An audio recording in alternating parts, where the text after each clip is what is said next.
first match of the day will be played on Neo Plant S. Spotting up in the top right-hand position as the red Protoss from SK Telecom T1. His name is Brown. His opponent not doing so well in Pro League so far, but this is his best matchup. ZBP, his name is hyvaa, playing for STX Seoul, spawning as a blue Zerg on the left bottom position of Neo Plant S.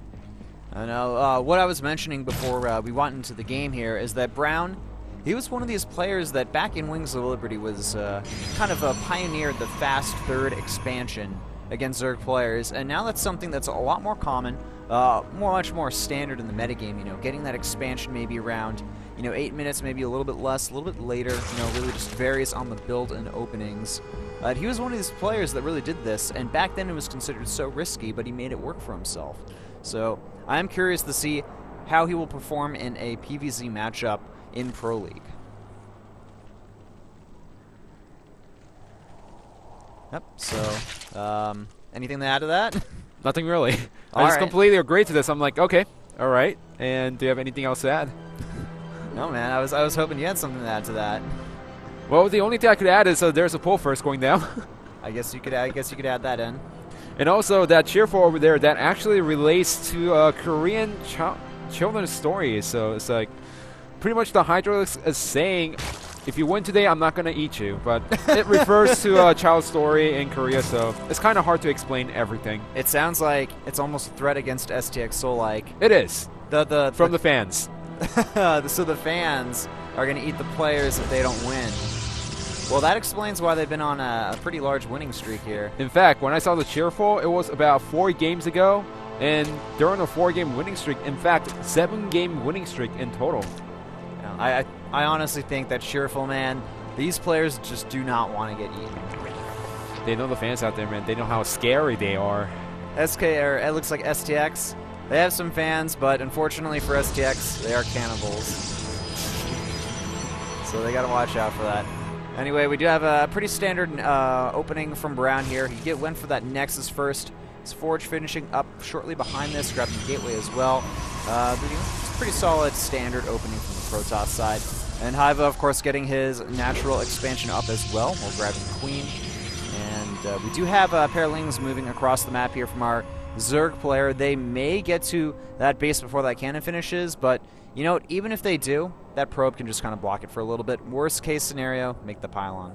And even if the 2 Zerglings go inside the main base, this is not 4 Zerglings, it's only 2. So oh, actually there was 4 Zerglings. I didn't miscounted it at the last second, but there's the pylon going down. And is that going to be enough against? Yes, it is. And the cannon does finish up in time. He just lets it cancel there. Or, I mean, he doesn't even cancel that. So we could see a little bit of nerves popping in here from Brown and hyvaa. He pretty much just forced his opponent to waste 100 minerals there. So not bad. Not bad at all. And also grabbing his 3rd expansion behind this. No gases yet, so he's just droning up pretty hard right now. Going to continue on with the droning. And this kind of indicates that he wants to play more of a macro game. Oh yeah, definitely. Now Brown behind this, he's getting a cybernetics core. He did lose 100 minerals, so that's a huge loss for him actually in the beginning of the game. You don't want to lose 100 minerals for the pylon. That means that you have to wait a few more seconds to get the cybernetics core down to get those other tech buildings down, such as Stargate and Robo. And if you actually had the timing build planned for today, it means it's going to come about 5 to 10 seconds late, which matters a lot in professional matches. Yes, it does.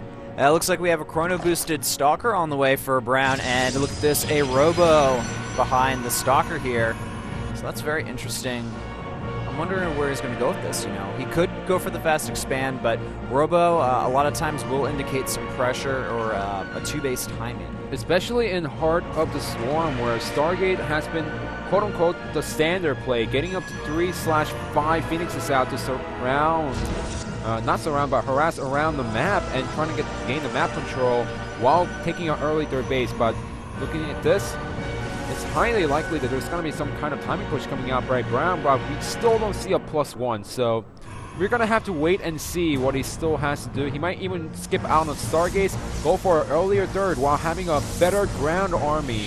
Because remember, if you get up to 3 or 5 Phoenixes out, well, we do have the Immortal. Chrono boosted out, so let's see what he does with it. I'm waiting to see that +1 attack, Yeah, if it's going to start anytime soon here. The Stalker should be able to kill that Overlord before it scouts anything too crucial here. It's getting very close, though. It looks like he doesn't see it. 2 gateways popping down after that Overlord is killed off here, and we do have a lair on the way from our Zerg player. No Robo scouted, though. That's going to be really nice for Brown. However, there's still one more Overlord near the natural of Brown from hyvaa. So we still only have 2 gateways going down, but like you said, this looks a lot more like the Immortal push coming out by Brown. Yeah, no, this Robo is scouted here. He does see that. That's going to definitely put hyvaa on guard here. He's going to be wondering, all right, well, he's got a Robo. There was a Chrono on it. There may be an attack coming my way here. You could tell that hyvaa is wary because he instantly put down a Roach Horn as soon as he saw that Robo. So he knows something is up. He doesn't exactly know what kind of push it's going to be from Brown, but he has a good idea. His opponent, Brown, he's going for it. He's going for it, man. He's going for the Immortal Sentry all in here. He's making a Mothership Core now, adding in that Warp Prism. That +1 attack about halfway done. It should finish right as he gets to his opponent's doorstep here.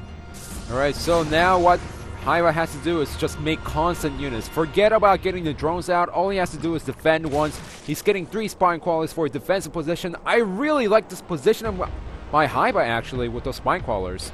Yes, but the biggest issue for hyvaa is Brown may just come around the bottom side here. We have 15 roaches in production right now, but not really much else from hyvaa at this point. It looks like Zergling speed just finished here.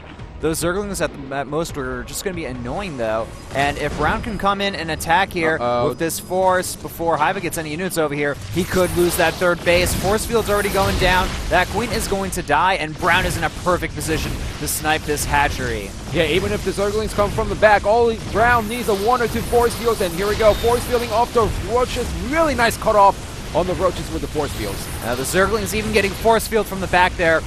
Brown with some very solid play here, attacking quite fast. He's lost barely anything at this point.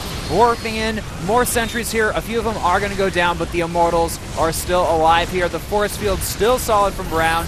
Even if he loses most of these units here, Brown is still in a solid position, and hyvaa, he's down a base. And remember this, he still has a recall. He didn't use any time warp on the main army. So if he runs out of force fields by accident and hyvaa gets a perfect surround on the main army, all he has to do is press the R button and get out of there and go for a second push with the Colossus. He's starting a Robo Bay right now. That's true, getting the Robo Bay behind us. The Roach is moving in here, and we have a time warp go down, so no recall, and the units force the run out of that time warp. Brown, it looks like he may not have a lot of sentry energy left here, despite that 10 or 9 sentry count at this point. He's really just preventing hyvaa from taking his 3rd base at this point. And he doesn't have anything to counter the Mothership Core at this point in this location. And here we go once again, but that's nice force field. Very good force fields from Brown, just continuing to snipe off more units. hyvaa forced to be extremely cost inefficient in this position here, and this Mothership Core just keeps slowly attacking these units here because there is no anti-air. hyvaa's doing a nice job trying to draw out the force fields one by one, but as soon as he does it, he loses a couple of roaches, and it doesn't even matter because here we go. Another time warp going down. These roaches are on a one-way trip here, essentially. Brown still with those 2 Immortals. He has the Robo Bay at this point. Starting to lose a few units here and there, but the Zealots are being replaced with Stalkers at this point for the most part. Brown, you know, he has evened out the supplies. hyvaa still does not have a 3rd base, and, you know, things are just looking more and more grim for our Zerg player. Yeah, drawing out these force fields is only nice if you can actually save your 3rd base, and that's not the scenario over here. hyvaa actually wants to wipe out this entire army by Brown, but because of the number of force fields, even if he draws them out, all Brown has to do is get more units out and get a Colossus out behind this. More force fields continuing to go down here. The sentry count remains very solid at this point, and hyvaa, he's still making roaches right now. 2 spine crawlers have been killed off by this Mothership Core from what you can see, and we have a few force fields going down. Not the best because there aren't a lot of them here, but you know, everything is still looking pretty solid for Brown, and he's forced everything completely back from this 3rd base. hyvaa, you know, maybe he could have taken an expansion above his natural, but he just really wanted to get that position back. Yeah, he didn't want to waste any 300 minerals on the hatchery at this point, and so his choice now, going for the counter attack.